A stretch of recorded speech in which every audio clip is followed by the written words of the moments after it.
I didn't fight. I didn't even shout when they pushed that eviction notice in front of me. I just moved aside a yellow document from 1923, a water rights deed pre-dating the neighborhood itself, and waited. Within weeks, 35 multi-million-dollar McMansions were lakefront property, and that was just the beginning. The Willowbrook Estates, Oa believed they could hijack my granddad's farm while I was overseas in Afghanistan. These condescending suburban aristocrats transformed my family property into their own utopia, replete with tennis, attire Karens, riding golf carts. What they didn't know, I am an Army Corps of Engineers officer, and that small dirt dam on my property had been patiently waiting 45 years for someone stupid enough to build downstream. The day I opened the spillway gates and allowed gravity to do its thing.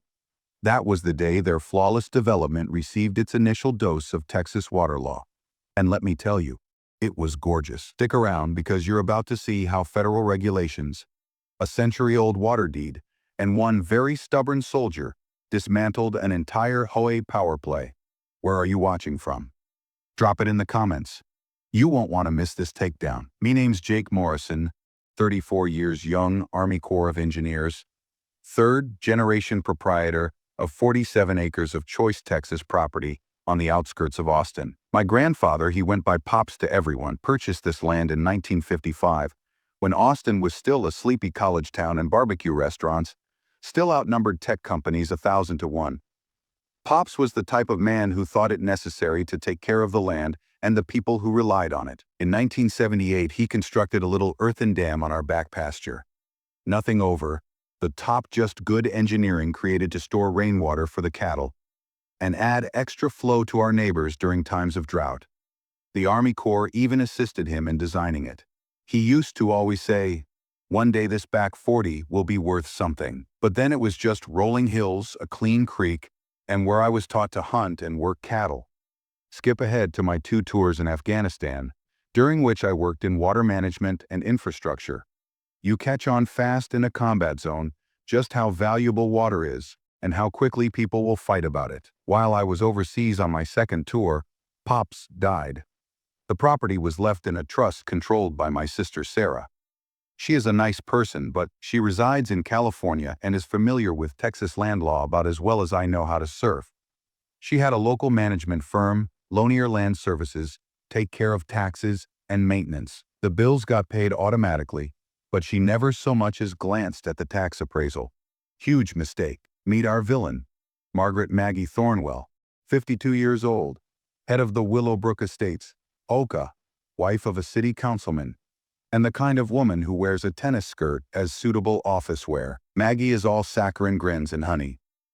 Badger snarkiness, the sort of woman who'll stab you in the back while announcing she is throwing a charity brunch in your name. By the time August 2023 rolled around, I finally made my rotation home to spend some time on Pop's property. I drove down that familiar gravel road past the old oak tree where I'd carved my initials as a child, expecting to see those same serene pastures and our little dam shining in the Texas sun. Instead, construction crews, concrete trucks, survey stakes jammed into the soil like battlefield markers. My boots crunched over gravel that suddenly tasted like dust and betrayal. I walked up to the foreman. "Sorry, buddy," he said, not even pretending to be sorry. "We've got permits. This is Willowbrook Estates property now." I'd called the police. Officer Martinez arrived, visibly uncomfortable, and gave me the bad news. The HOA had made an adverse possession claim while I was abroad. Essentially, if nobody's actively occupying land and somebody else improves it, they can sometimes stake a claim. It is an ancient law designed to stop property from being left to rot, but developers employ it as a crowbar to force open land deals. And then Maggie herself rolled up, in a golf cart naturally, smiling like a suburban warlord. "Your family abandoned this land, honey," she cooed. "We're just putting it to good use for the community." But what really got my blood boiling, her crews had redirected the creek that supplied Pop's Dam.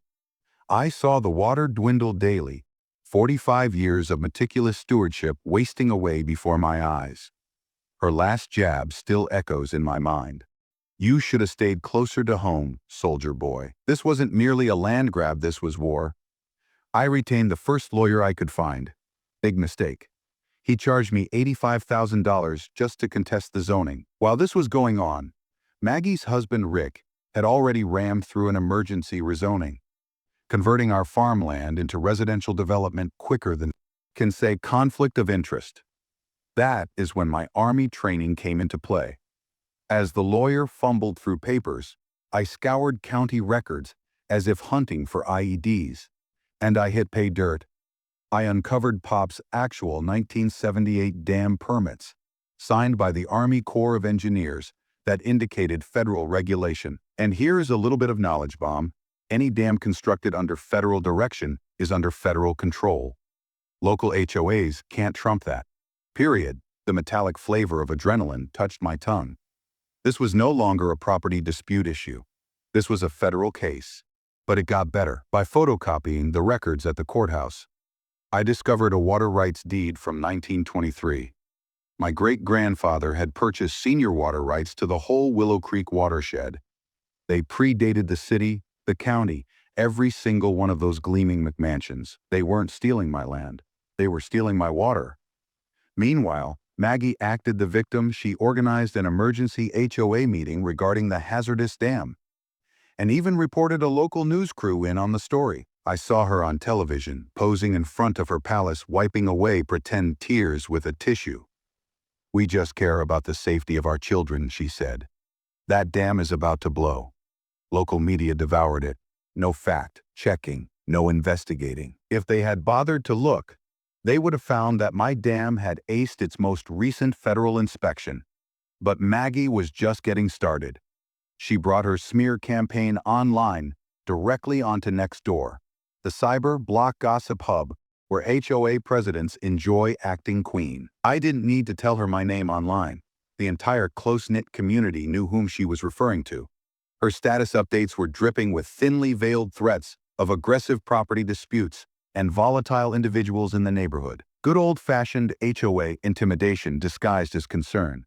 The acrid scent of diesel fuel combined with the smell of cedar pollen clung to the August evening air as I stood on my front porch night after night, observing their crews working double shifts. They were racing against time to complete construction before I had any chance to intervene. Night after night, I tallied up new concrete foundations being poured in. Night after night, the water level in Pop's dam went down an inch. That is when I phoned my Army pal Tony Riggs, now with the EPA Enforcement Branch. Within 20 minutes of conversation, Tony explained more about environmental law to me than my pricey lawyer did in 3 hours. "Jake," he said, "if they're taking a natural water course without federal approvals, that is a Clean Water Act violation, and if your dam's under federal jurisdiction," he didn't need to complete the statement. I went into all-out reconnaissance mode. Trail cams along the entire perimeter, photos of the water diversion that had been stamped with the time, flow rates in 3 locations along the creek, and while my sister Sarah continued to plead with me from California to just take the cash and leave, this wasn't about money anymore. It was about the sound of gravel crunching beneath boots that didn't have any right being on my land. It was about Maggie's heels clicking on courthouse marble during hearings that should never have occurred. It was about Pops's dam 4.5 decades of service to our neighbors tapped to adorn McMansions. In Texas, water rights are deeper than oil rights and more difficult to steal, but only if you understand how to fight for them. Glaring at another concrete truck driving by my kitchen window, I knew this wasn't going to be fought in a courtroom with lawyers. This was going to be fought with engineering. Maggie ratcheted up the heat. She arranged a so-called neighborhood safety patrol, 3 HOA board members in identical polos who stopped at my gate like they were staffing a checkpoint. They took photos of each visitor, jotted down license plate numbers, and submitted suspicious activity reports to the sheriff. Then the textbook harassment, complaints about noise when I played the radio during farm chores, code citations against my perfectly healthy farmhouse constructed in 1962, false environmental hazard complaints about my recently inspected septic system. The filthiest trick of all. Her husband, Rick, employed his city council position to have me subjected to a wellness check via Veteran Services, labeling me as a troubled vet. The social worker who visited was nice but diligent. checking boxes on her clipboard as Maggie sat in her golf cart, observing as if conducting an inspection. And then there was the outright regulatory assault. Building inspector, fire marshal, health department, animal control, all in one day, each of them discovering minor infractions that had to cost money to correct. The building inspector, a friend of Rick's, said I had to spend $8,000 to fix my porch. I saw the squeeze play right away. This was war by bureaucracy. I inundate your opponent with so much red tape, they'll finally quit. But I'd witnessed this approach before, outside of this country, and I knew how to take the fight back. While they buried me in paperwork, I made my own calls. Tony at the EPA was highly interested to learn that Willowbrook Estates had never conducted a wetlands assessment before diverting Willow Creek. Any project that modifies a natural waterway requires federal approval, even on private property. Fines begin at $50,000 a day, and my investigation continued to yield dividends. I learned that their whole development was built on a specifically marked 100-year floodplain. Insurance companies had denied coverage until the HOA provided a flood mitigation plan. What did they propose? Redirect the creek permanently onto my property and assert they'd eliminated the risk. That is insurance fraud, and not merely a civil matter. When developers misrepresent flood risk in order to obtain coverage, it becomes federal mail fraud. The deeper I dug, the more repulsive it became. Maggie had done this in the past. Her old hallway in Houston had paid a $2.3 million EPA penalty for a nearly identical creek diversion scam. She fled town just before prosecutors and opened up shop here in Austin, seeking new victims. While she smeared me as unstable and dangerous, I was forming coalitions. I met other victims, such as Mrs. Chen, whose family garden withered away after the diversion, and Miguel Santos, whose farm was rezoned into oblivion by Rick Thornwell 2 years prior. It was not just about me, it was a pattern of land grabs, and Maggie had already run over 6 other properties within 3 years using the same script: pressure, harassment, zoning tricks. The rumble of heavy equipment through my farmhouse floor was my daily reminder of whom I was fighting. Every morning, I woke up and saw concrete trucks rumble past my kitchen window. Every evening I recorded the theft of water strangling Pop's dam, and I was getting ready. I installed flow meters at the creek and dam outlet, calculated exactly how much water was being stolen. 1,200 gallons per Dalton Y, worth $47,000 annually in agricultural water rights. This wasn't just theft, it was environmental destruction. Then the certified letter arrived. The city was proceeding to take my property by eminent domain in the interest of public safety. The hearing was imminent. In just 2 weeks, Maggie's quotation in the paper left no doubt as to what she was after. Sometimes you have to protect the community from itself. Standing at my bedroom window one night, seeing storm clouds pile on the horizon, I understood something. They weren't just rain clouds, they were opportunity. Maggie had gone nuclear. Rick fast-tracked the eminent domain hearing, and suddenly, the HOA was offering me $180,000 for land worth far more, hoping I'd cave before I fought back.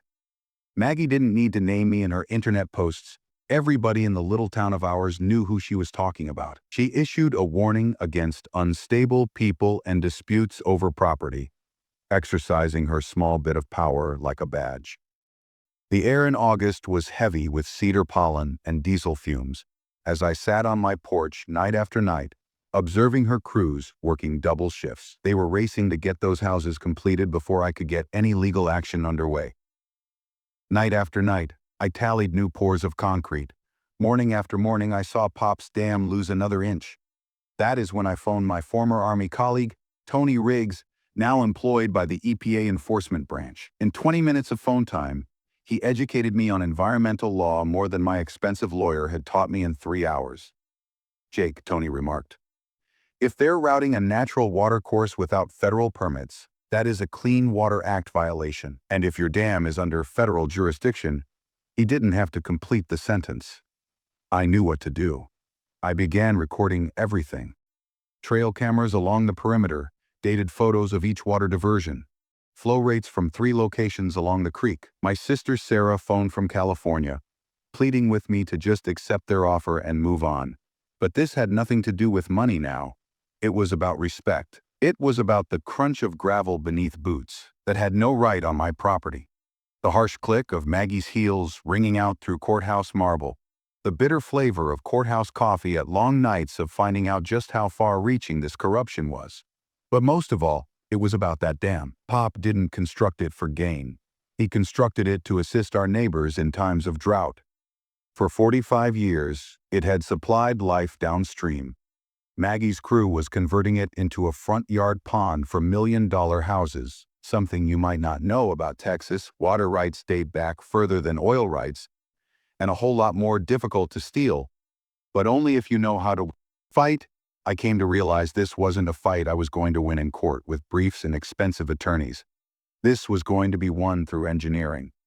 Maggie cranked up the heat. She staged a so-called neighborhood safety patrol, 3 HOA board members wearing identical polo shirts sitting outside my gate, writing down license plates, taking pictures of every visitor, filing false reports with the sheriff. And then there was the campaign of harassment.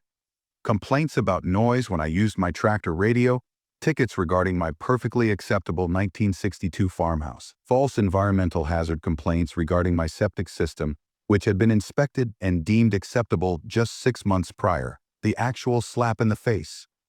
Rick utilized his city council position to request that I get a wellness check, in that I was a troubled veteran. A social worker arrived, polite but methodical, checking boxes while Maggie sat nearby on her golf cart, looking like a general observing an inspection.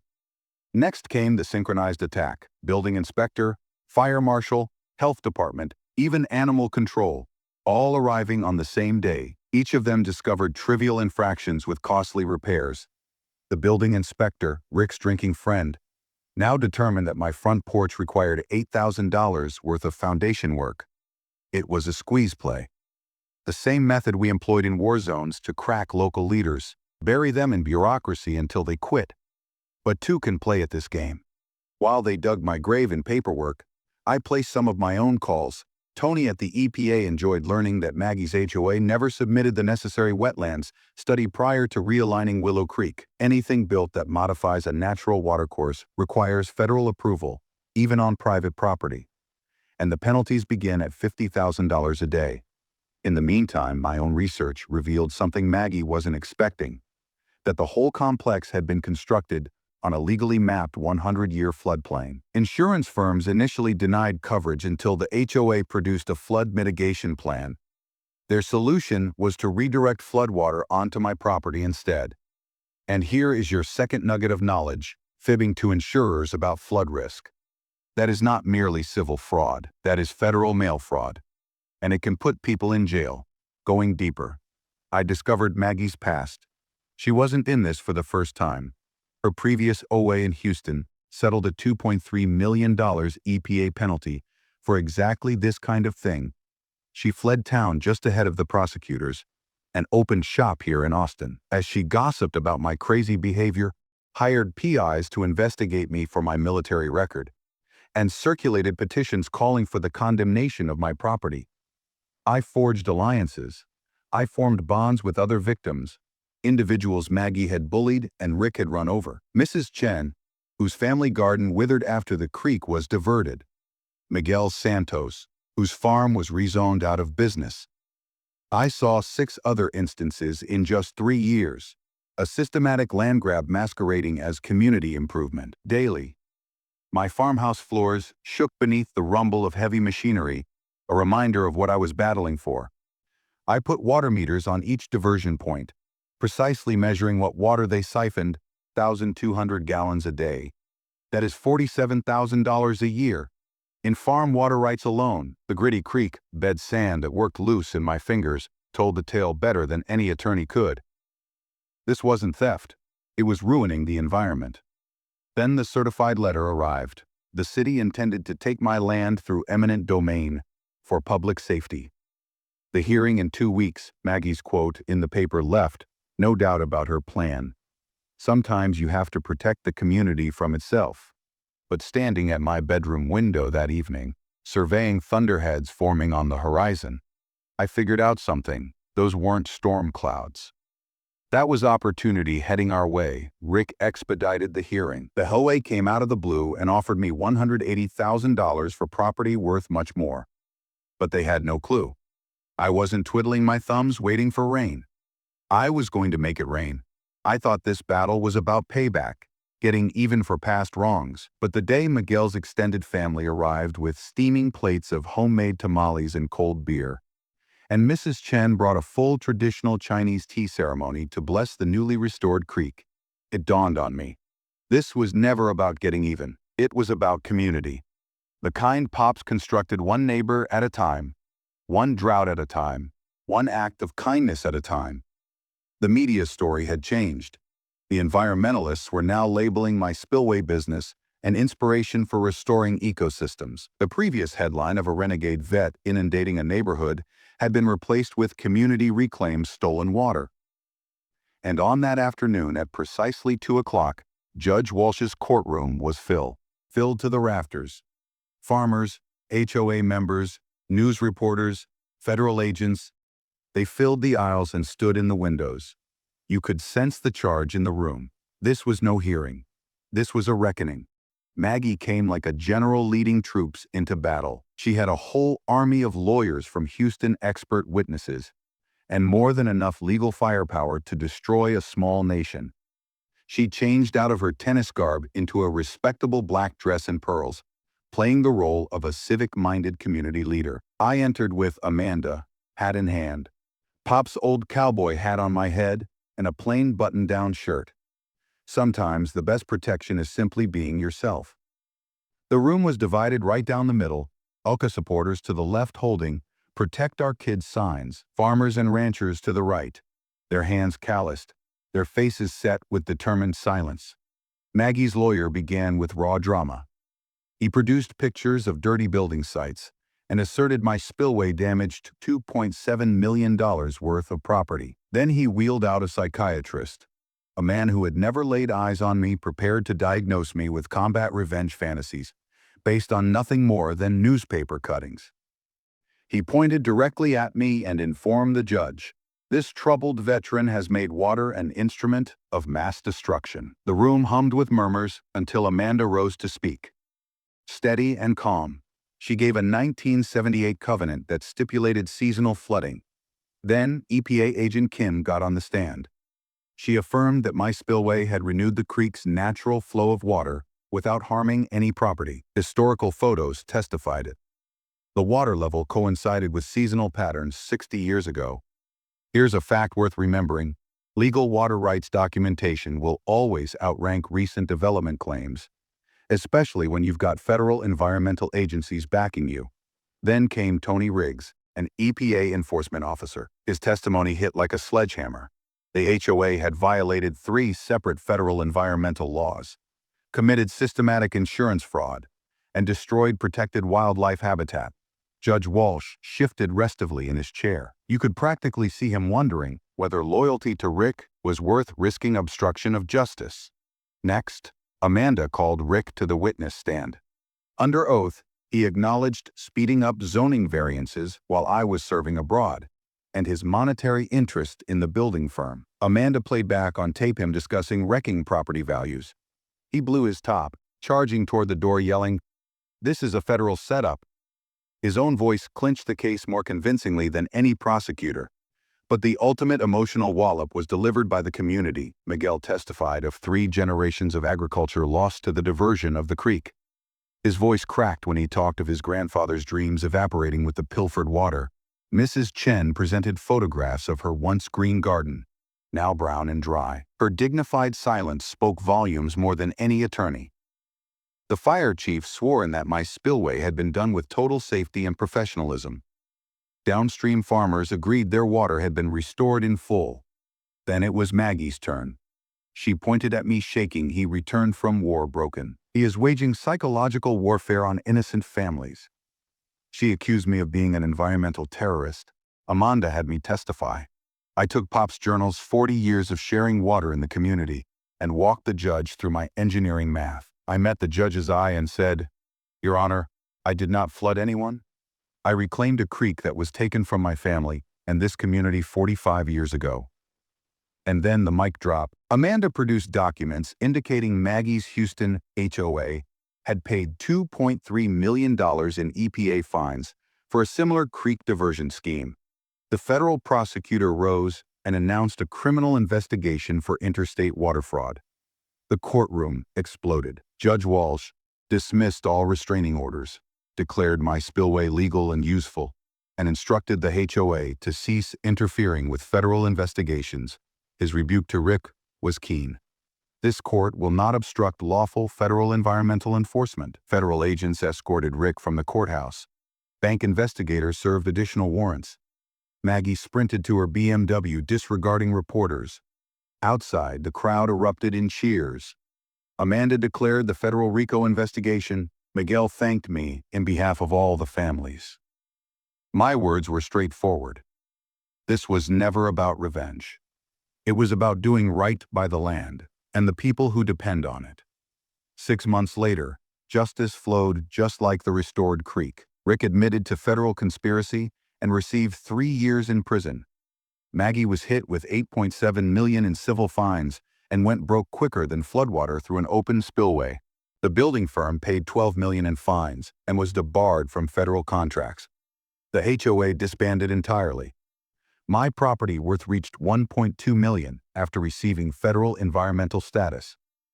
The $340,000 insurance fraud settlement went to a good cause. I purchased Miguel's family farm at auction and returned it to him. The creek became a hub for ecotourism, fishing, birding, kayaking. Mrs. Chen's garden became a model for sustainable agriculture. Downstream farms enjoyed their best harvest in a decade. Wildlife returned sooner than anyone had anticipated. The Guadalupe fish stock recovered in just 4 months. 12 bird species returned. Texas Parks and Wildlife made the creek a priority wildlife corridor and protected it forever. My spillway design even found its way into the Army Corps of Engineers training manual as a case study. I remodeled Pop's farmhouse with sustainable construction. Sarah returned from California to assist in the operation of the agritourism venture. I became closer with Amanda. We established the Pops Morrison Environmental Scholarship for rural students pursuing water management studies. Miguel's daughter, Maria, was the initial scholarship recipient. She is now at UT Austin, committed to safeguarding watersheds throughout Texas. Each year we have Creek Days, Restoration, Resilience, and Community Festival. We raise funds for a water rights legal defense fund that has already assisted 6 other towns in resisting. My favorite experience is always the same. Children splashing in the creek where McMansions were to be built. Water that flows free because a community stood together. I take creek water to Pop's grave in a mason jar every Sunday. She is singing again, I say to him. Just as he promised. Our struggle ignited a national movement. Maggie's case inspired 147 copycat lawsuits in 3 states. Every night, sitting on my porch watching the water run where it is supposed to run, I am reminded some battles are worth everything you've got, and you never fight them by yourself. If you are fighting HOA overreach, environmental devastation, or bureaucratic intimidation, don't lose heart. Document every word. Seek allies. And most importantly, the law is always with you when you are standing up for the land for the future. Leave a comment with your personal HOA nightmare experience. I read them all. Subscribe if you'd like more real life stories of communities resisting and prevailing. Next week, I'll share the story of the town that attempted to steal my neighbor's solar farm, so she disconnected the power to City Hall in the middle of the mayor's wedding. That is a different kind of current altogether. Water seeks out a path, justice seeks out a path. And when people stand together as communities, they triumph together. Willow Creek flows freely, and it always will.